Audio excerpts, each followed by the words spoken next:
season than pumpkin bread.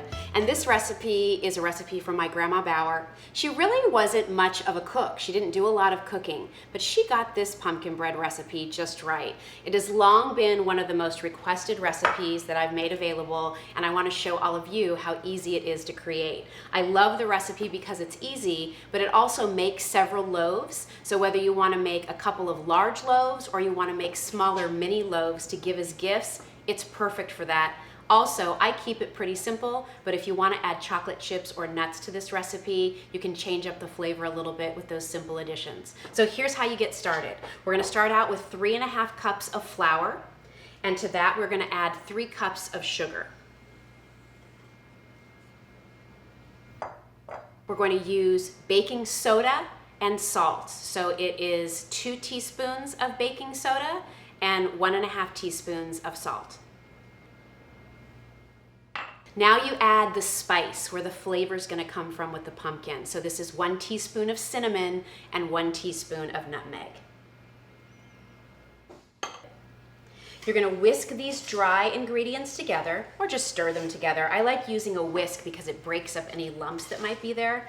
And then create a little well in the center, because that's where your wet ingredients are going to go. So for your wet ingredients, you are going to combine 4 eggs,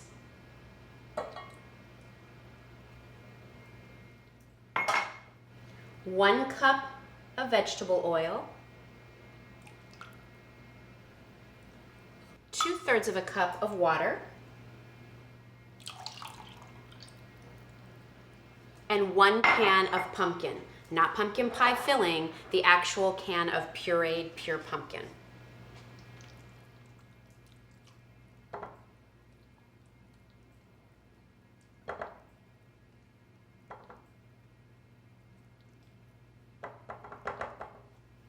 And then take your whisk and mix those ingredients together.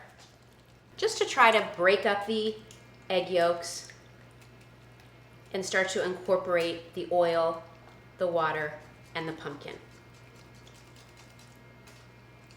Doesn't have to be perfect, but at least try to get those egg yolks broken. Once you feel good about that mixture,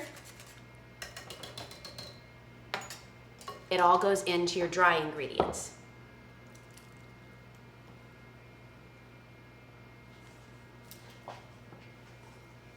Clean out the bowl.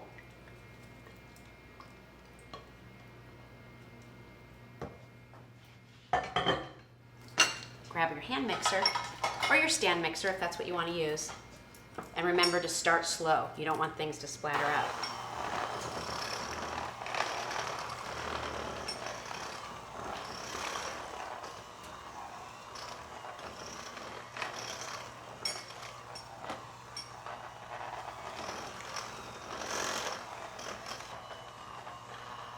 Okay, that's really well blended. You can see it makes a lot of batter. Once you get your beaters cleaned off there a little bit, take a spatula, make sure everything's been mixed through really well, and start pouring it into your loaf pans.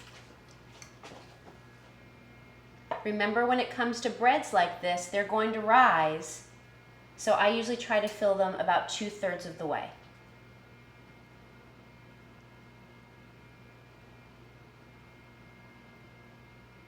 Looks good. Smooth it out a little bit with my spatula. And into the oven it goes at 350 degrees. These are going to take about an hour to bake, and if you're doing the small mini loaves, those will take about 45 minutes to bake. Just keep your eye on them, but I think 45 minutes to an hour is a good metric to use. Our pumpkin bread is finished.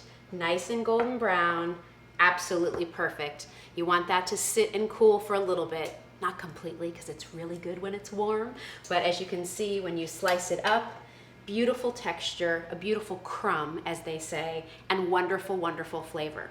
So I'm happy to share this recipe with you from my Grandma Bauer, from my home to yours. Enjoy this delicious pumpkin bread this harvest season.